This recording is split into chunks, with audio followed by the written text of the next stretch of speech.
The overall goal of the following experiment is to differentiate compensatory strategies of visual exploration in patients with visual field defects after infarction of the posterior cerebral artery.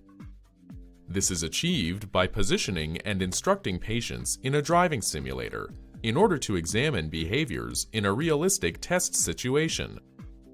A head-mounted eye-tracking camera is used, with accuracy ensured by making adjustments and calibrating for the individual patient. Next, the driving simulation begins while gaze behavior and driving performance are recorded. As an alternative mode, the overlay pictures can be turned on in order to visualize and allow for a quick assessment of compensatory gaze behavior.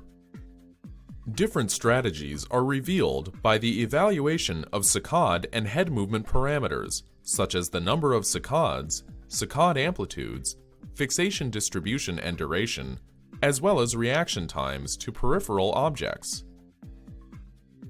The main advantage of this simulated driving setup is that it allows for fast and easy assessment of visual exploratory behavior within a clinical setting.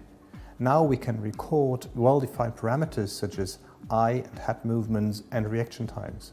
The implications of this technique extend toward rehabilitation and therapy, since immediate visualization of gaze behavior via the overlay control may provide a feedback mechanism to raise the patient's attention and assist with learning compensatory strategies.